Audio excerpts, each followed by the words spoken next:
Today I'm reacting to Frank James's video, Is INFJ Still the Rarest Out of the 16 Personalities? And I'm not going to spoil that for you, but in essence, the INFJ is way more represented than we initially thought. Based on statistics that came out a couple of years ago, and all the ones you find online are actually 1 or 2 decades old. But what was the main catalyst for me to say, I'm going to react to this, I need to make a video, was a statement of being the rarest type is just a marketing thing. It's a great way to get people to click on something. It makes you feel like you're special. And on the one hand, I completely agree with him. That's definitely one of the reasons why this was hyped so much. But I also thought to myself, that is the reason why I started this channel. That is exactly why I wanted to talk to you about this, because being the rarest personality type for the longest time has been an excuse. It has been an explanation for our unhappiness. It's like saying, okay, every single person who lives on the second floor is going to be depressed. And that's all we've seen, that's all we've ever encountered. So of course, most INFJs, they think, okay, that's just the way it is, that's who I am, and then everything stops at that. We don't go back and say, well, is there actually another way? Because being the rarest personality type has not been something of, oh, I'm going to be more successful than other people, I'm going to be happier than other people, I'm going to be better understood than other people. No, it's exactly the other way around. We are always portrayed as nobody understands us, we're overwhelmed, we're way too much in our head in this fantasy world, and we don't connect with the outside world. These were the things that we continuously read online about us. And this is the reason why I said years ago, okay, I need to change this. I need to actually start that conversation and really push it. And thankfully, there's so many different ways that this community is actually coming together. I'm definitely not the person who started this all together, but it was just different situations, different platforms, and you saw this just rising up. And so I got to contribute to a conversation that was so important to me. Before we go deeper into this, I want to let you know that by the end of the month, I'm discontinuing my smallest coaching package, I'm restructuring my bigger ones, and I'll probably stop coaching altogether by the new year, because then I'm going to be focusing even more on group coaching and creating products. So this is the last time you'll get coaching at the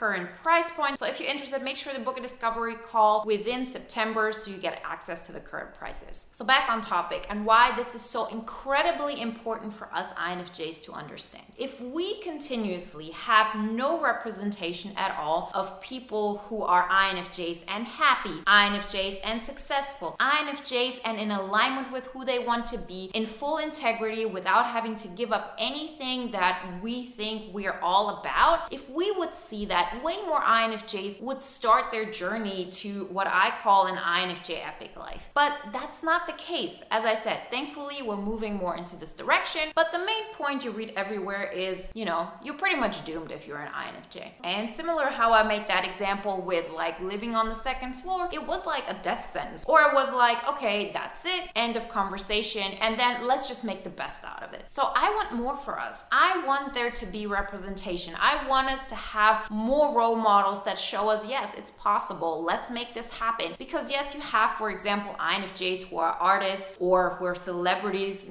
let's say Al Pacino, who's an actor, but every time we see him in a role, meaning that in itself is sort of a fantasy. We haven't had that many examples, role models, or roadmaps that have helped us to get to a place of, yeah, I can have this too, on my terms. My goal is to be that representation. My goal is to inspire more INFJs to come out of their shell and really start this journey, because we can have more than this. And if we see representation of ourselves somewhere and we can connect to that and we say, that person understands me, that person has been through the same lows that I've been through and they have been able to make it, then I can make it too. It gets that much easier. For me, I didn't have that role model. For me, it was a lot of sacrifice, a lot of pushing, and that is why I was so motivated to make this happen, because I didn't want everybody else to have to go through the things I went through in order to find their happiness, which in a lot of ways really starts from focus on yourself. Let's find another way. It's not what society tells us, because society is something that is made up of the majority of people. It's something that has been established for,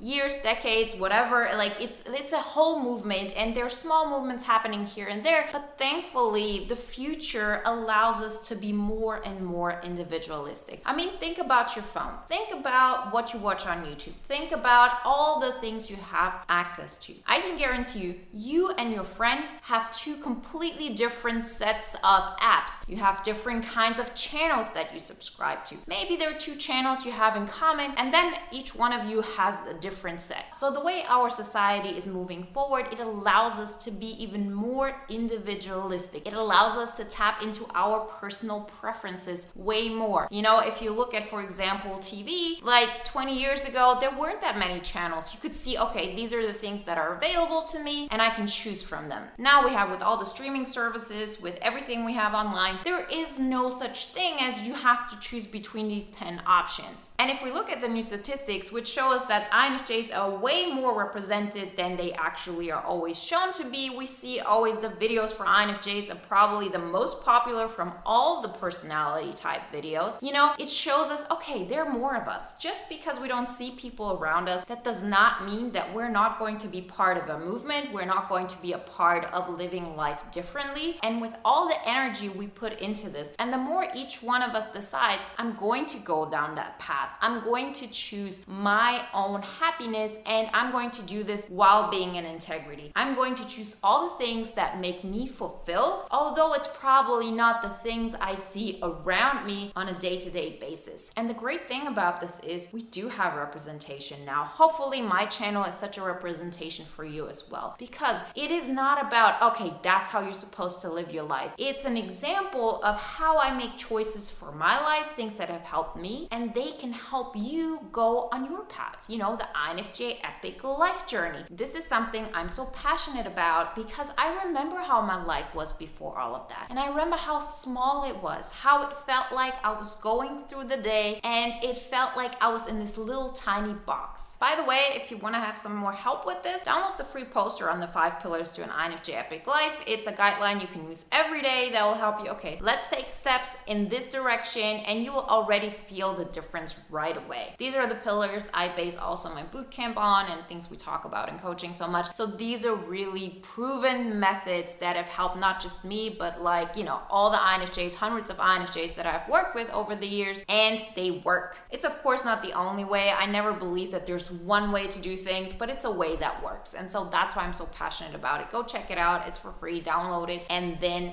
let's get on that journey. It's time we remove the stigma of we are all alone, nobody understands me, and that's it. We have to get to a place where we say, how can I get to a place where everybody that I talk to understands me? How can I get to a place where I get to actually grow, where I feel like I'm not in this little box? These things do exist. We just have to change the question. We have to change the environment that we put ourselves in. And this is not just a way of how do I walk to work. This is also a thing of what do I put in my mind? What do I listen to? What do I watch? What kind of courses I take? What are the kinds of people I surround myself, not just on a physical level, but also on a digital one, because that's our future. And thankfully, we live at this time where we get to connect, we get to exchange opinions, we get to inspire others, and we all have the capacity to make that happen. Don't just look at how INFJs have used to be represented as in, I understand everybody, nobody understands me. I'm always there for my friends, they're not there for me. I'm a martyr, and that's the thing I'm proud of. No,